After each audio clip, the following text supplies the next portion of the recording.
KMA 뉴스브리핑입니다. 대한의사협회와 의료개혁쟁취투쟁위원회가 청와대 앞에서 철야 시위를 벌이며 문재인 케어의 전면적인 정책 변경을 촉구했습니다.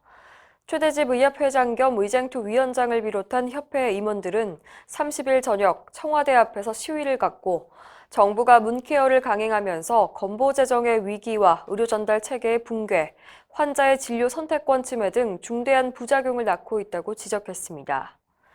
또 작년 8월 의료계와 합의를 통해 정책을 추진하겠다는 정부의 약속은 새빨간 거짓말로 드러났다면서 건강보험 재정 적자로 국민의 부담이 가중되고 있고 동네 의원은 붕괴돼 의료 생태계가 철저히 파괴되고 있다고 지적했습니다. 최대집 회장은 망국적 포퓰리즘 정책인 문케어라는 폭주 기관차를 지금 당장 멈춰야 한다면서 정부가 끝내 의료계 요구를 외면한다면 의협은 중대한 행동에 나설 것이라고 강조했습니다. 의협과 의쟁투는 이날 청와대 앞 시위를 시작으로 보건복지부 등에서 릴레이 시위와 농성을 이어갈 계획입니다. 조국 법무부 장관 후보자 딸의 논란에 대해 의대생들도 적극적인 목소리를 내고 있습니다.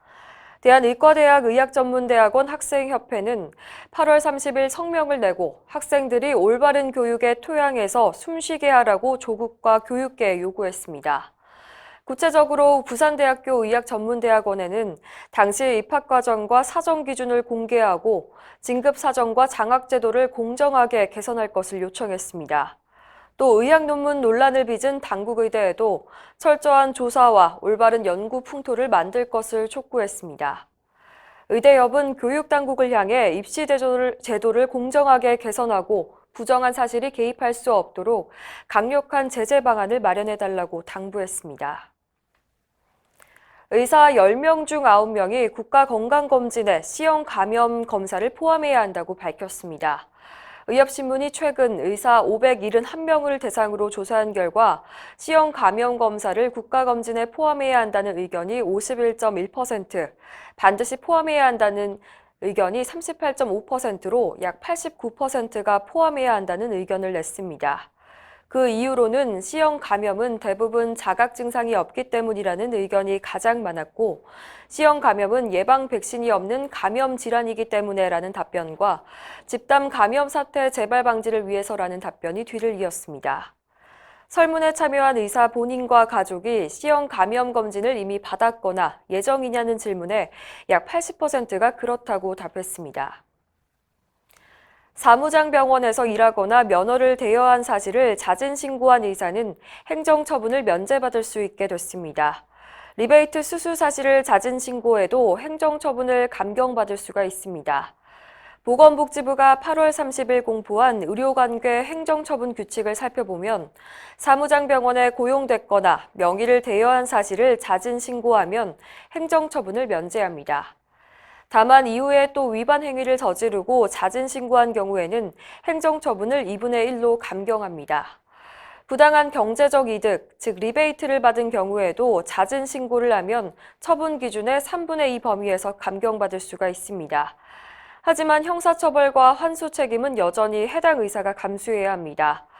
한편 사무장병원으로 의심되는 의료기관이 현지 조사를 거부하면 업무정지 기간이 현행 15일에서 6개월로 늘어납니다. 간호조무사의 결핵검진을 의무화하는 방안이 추진되자 검진 비용을 국가가 부담하라는 주장이 제기됐습니다. 정부는 최근 결핵 환자를 보는 간호조무사는 매년 잠복 결핵검진을 받는 것을 의무화하는 행정 예고를 했는데요. 검진받지 않으면 의료기관 대표에게 과태료가 부과됩니다. 현재는 의사와 간호사, 의료기사만 검진받을 수 있도록 돼 있는데 간호조무사까지 확대한 겁니다. 대한의사협회는 제도의 취지에는 찬성하지만 잠복 결핵 검진 특성상 매년 검사받게 하는 것이 효율적인지는 의문이라는 입장입니다. 또 국민 감염병 예방이 주 목적인 만큼 비용을 의료기관에게만 전가할 것이 아니라 국가 예산으로 전액 지원해야 한다고 강조했습니다. 이상으로 뉴스브리핑을 마칩니다. 자세한 사항은 의협신문을 참고하시길 바랍니다.